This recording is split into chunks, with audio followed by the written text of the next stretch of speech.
Assalamualaikum warahmatullahi wabarakatuh. Kita ketemu lagi di mata kuliah mesin konversi energi. Nah, di sesi kali ini kita akan membahas tentang energi surya atau solar energi.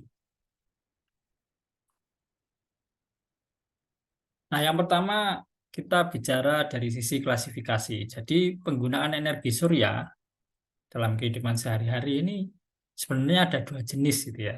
Ini yang kadang disalahpahami gitu ya. Yang pertama adalah energi surya termal atau solar thermal energy gitu ya. Yang kedua adalah PV atau photovoltaic atau yang kita kenal dengan panel surya. Nah, energi surya termal ini adalah pemanfaatan energi termal matahari. Jadi yang dimanfaatkan adalah panasnya. Nah, yang kedua adalah photovoltaic atau PV. Itu yang dimanfaatkan adalah cahayanya atau yang disebut sebagai foton energi. Jadi jangan salah ya, kalau panel surya itu dia yang ditangkap cahaya, bukan panas. Justru panas itu merugikan terhadap panel surya karena menurunkan efisiensinya. Nah, berbanding terbalik dengan energi surya termal karena yang diambil adalah panasnya, bukan cahayanya. Nah, yang pertama kita akan bahas energi surya termal. Nah, di sini ada beberapa pemanfaatan energi surya termal. Yang pertama yang banyak kita kenal adalah solar water heater, di pemanas air gitu ya, tapi menggunakan tenaga matahari. Yang kedua adalah building heating, jadi pemanas ruangan. Yang berikutnya adalah solar cooling, jadi untuk mendinginkan. Nah, pendingin tenaga matahari gitu ya, sistem pendingin kalau ini. Jadi yang tadi pemanas, kalau building heating, kalau solar cooling itu sistem pendingin.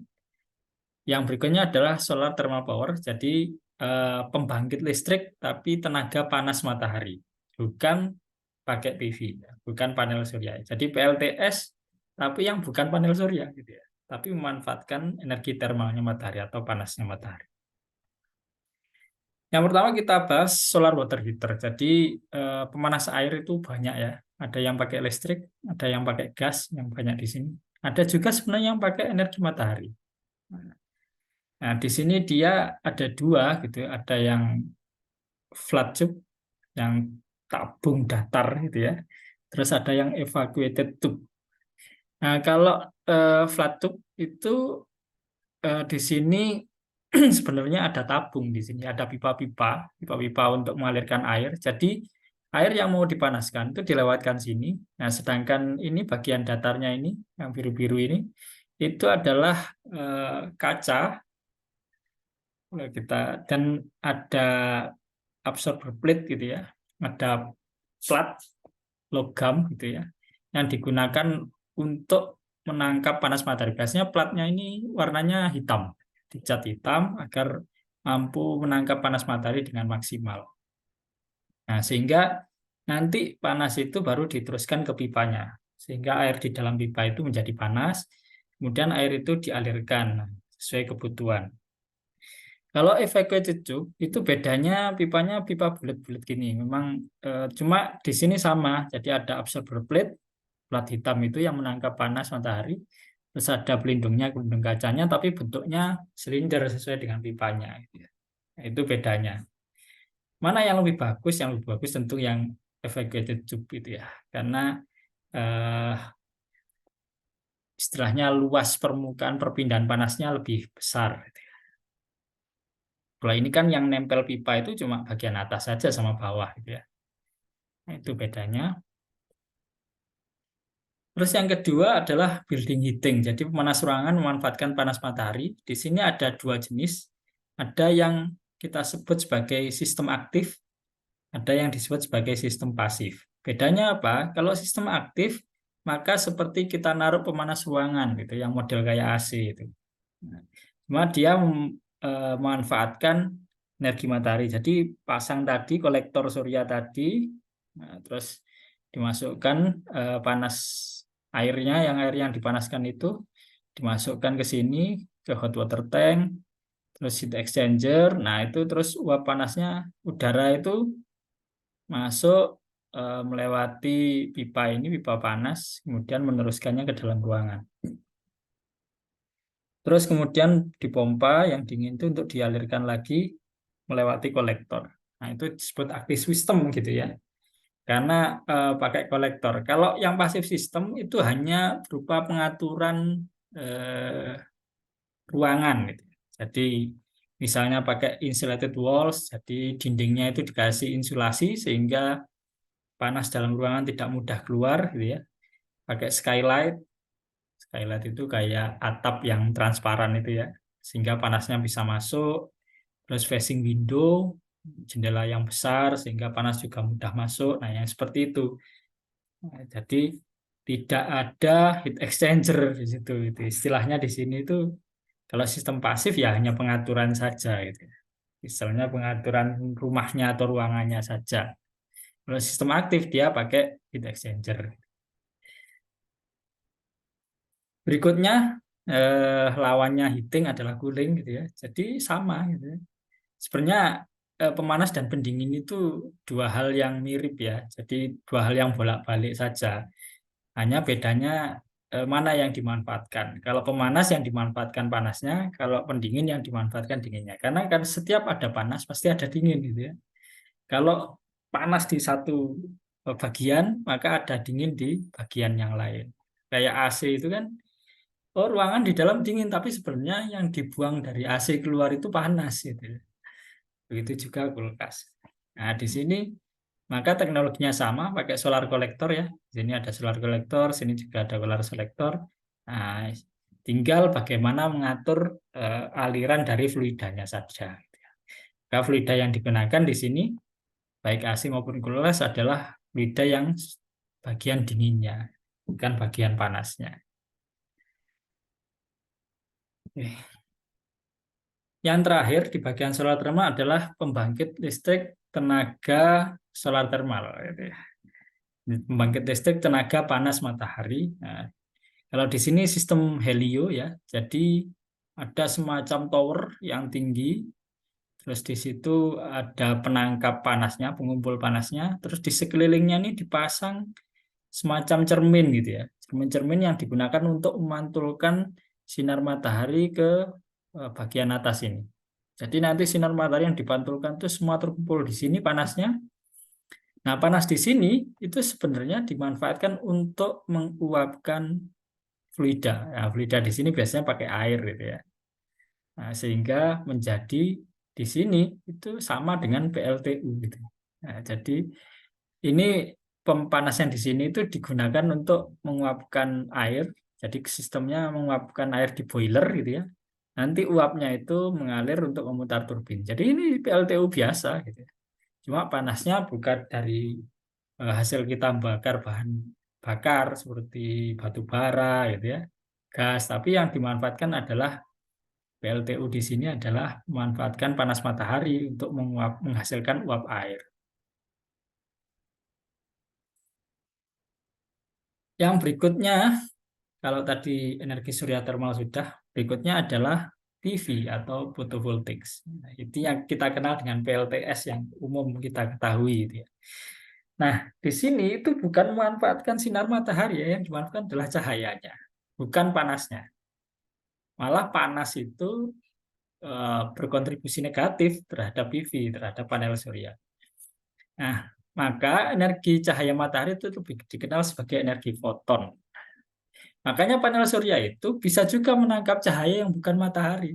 Contohnya Anda kasih lampu juga bisa menghasilkan listrik, cuma kan efisiensinya rendah. Jadi Anda rugi aja kalau pakai lampunya dari listrik gitu ya. Jadi sebenarnya bisa. Jadi kalau untuk nguji saja apakah panel surya itu bisa menghasilkan listrik, Anda nggak harus pakai sinar matahari gitu ya. Anda boleh pakai lampu gitu. Itu bisa Anda buktikan. Nah, cara kerja PV atau panel surya, jadi di sini ada cahaya matahari, foton itu masuk menuju front kontak. Di sini juga anti reflective coating. Jadi kalau panel surya itu harus dikasih anti reflective coating agar apa? Agar tidak banyak cahaya matahari yang mantul. Kenapa? Karena panel surya itu kan warnanya abu-abu ya, biru agak abu-abu gitu ya. Jadi nggak hitam murni, sehingga tidak menyerap semua cahaya gitu. Kalau tidak dipakaikan anti reflective coating. Foton masuk terus menuju silikon. Silikon ini semikonduktornya. Jadi semikonduktornya ada dua. Ada yang tipe N-type untuk tipe negatif, ada yang P-type atau tipe positif. Jadi itu plus minus jadinya gitu ya. Kenapa kok dua tipe gini? Agar nanti foton itu menggerakkan elektron sehingga elektronnya dapat mengalir gitu ya. Kalau kita lihat nanti elektronnya mengalir di sini menuju menghasilkan apa, menyalakan beban terus mengalir lagi masuk di bagian positifnya dan itu terus terjadi gitu ya. Nah, PV ada dua jenis, ada yang monokristalin, ada yang polikristalin. Yang monokristalin ini kalau Anda lihat strukturnya dia itu tunggal. Jadi disebut monokristalin karena jenis kristalnya tunggal, satu jenis saja gitu ya. Kalau polikristalin, kristalnya bentuknya macam-macam gitu ya. Jadi tidak tunggal. Nah, kelebihannya monokristalin itu efisiensinya lebih tinggi. Sayangnya dia harganya jadi lebih mahal juga. Kalau kita lihat warnanya juga lebih hitam dia. Jadi dia lebih bagus dalam menyerap cahaya dari matahari. Sedangkan polikristalin efisiensinya lebih rendah, warnanya juga lebih abu-abu. Kadang juga muncul tekstur seperti ini. Kalau di monokristalin tidak ada. Kenapa? Karena kalau monokristalin itu si semikonduktor itu dibersihkan betul gitu ya. Terus baru dicetak dalam bentuk struktur yang tunggal. Kalau polikristalin tidak. Sehingga pengotornya masih lebih banyak. Tapi monokristalin itu juga punya kelemahan tentu bahwa dia tidak cocok untuk di tempat yang panas. Kenapa? Karena dia mudah menurun efisiensinya akibat dari adanya panas. Sedangkan polikristalin lebih tahan panas. Tapi kan efisiensinya memang lebih rendah gitu ya. Jadi selisihnya nggak banyak.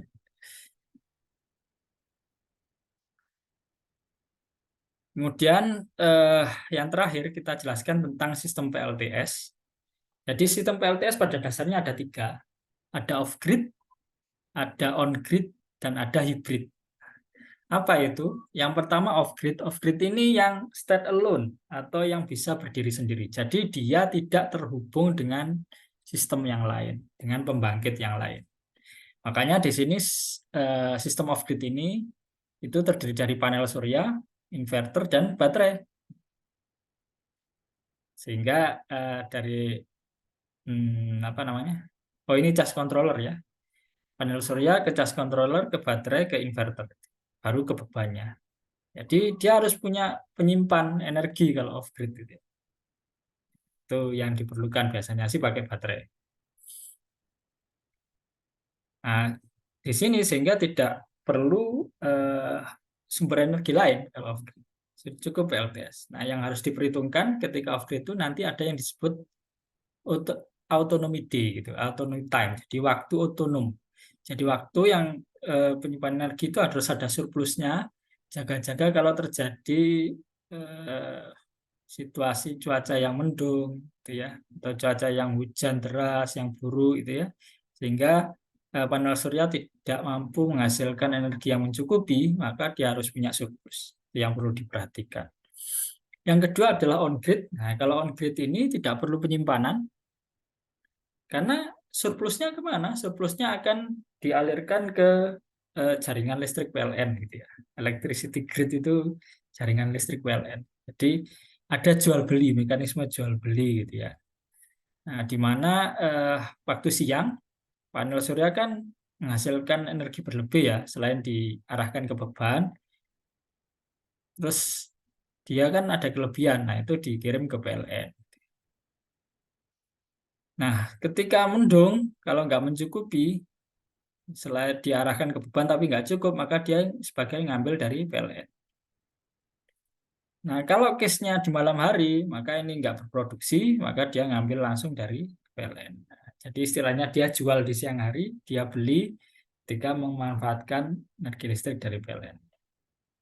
Nah, itu yang on-grid. Nah, di sini bisa lebih murah memang on-grid itu karena tidak memerlukan penyimpan energi atau baterai. Yang terakhir adalah sistem hibrid. Hibrid ini sistem campuran gitu atau sistem gabungan di mana panel surya itu juga punya penyimpan baterai tapi juga terhubung dengan sumber energi listrik yang lain, baik bisa dari PLN maupun bisa dari genset atau dari turbin angin atau yang lainnya. Jadi, nah inverternya harus beda ya, harus hibrid kalau sistem hibrid ini. Misalnya contohnya di sini dia pakai PLN bisa juga pakai baterai. Nah, cuma baterainya akan lebih kecil ya karena tidak perlu otonomi. Jadi baterainya cukup hanya penyimpan saja. Jadi kalau normal dia tidak butuh dari PLN, tapi kalau di cuaca yang buruk gitu ya, baterainya nggak cukup juga produksi eh, panel suryanya di hari itu, maka dia akan ambil dari PLN, beli lah istilah. Itu yang sistem hibrid. Oke, demikian materi dari saya untuk sesi kali ini. Semoga bermanfaat dan sampai ketemu di sesi-sesi berikutnya.